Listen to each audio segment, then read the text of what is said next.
Hi, I'm Russ Jeffers from mobileburn.com, and I'm here live at the HTC Press event for the release of their new Windows Phone 7 handsets, the HTC Titan and the HTC Radar. As you can see, I've got the Titan here. This is probably the more interesting of the two handsets because of this large 4.7-inch WVGA screen. You can see, despite the fact that it's got this large screen, it's still pretty slim, and it feels quite nice in the hand because of this. Say it's WVGA resolution, so perhaps not as high as you'd want for a 4.7-inch device, but I mean it still looks pretty sharp and pretty bright when you're using it, so it's not a massive problem. On the front we've got a forward-facing camera, which you may or may not be able to see at the top. We've got the three usual keys down the bottom: back, Windows home key, and also the search button. On the side here, it doesn't appear to have anything apart from a camera shutter button here and a volume rocker just above it. On the other side we've got the micro USB charging and data port, and on the bottom we've just got a microphone pinhole and a little thing to take the back cover off. Up top we've got the power button for powering on and off the display, and a 3.5mm headphone port.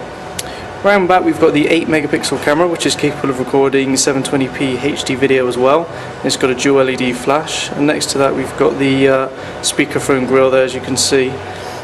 The camera on this as well has been sort of pimped up for these new two devices from HTC, and they both feature 28mm lenses with a f2.2 aperture, so you can get sort of decent low light photography and get a wide shot as well.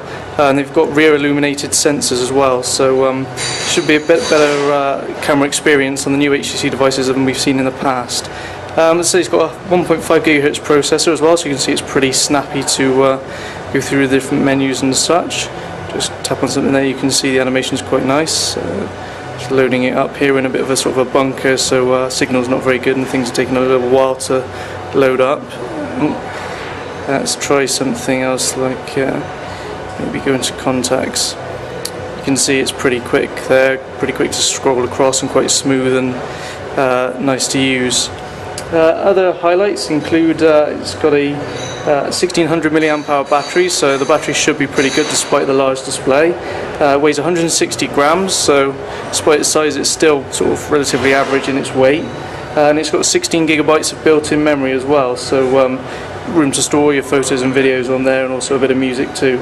It's also got Bluetooth 2.1 with A2DP, so you can use stereo Bluetooth headphones.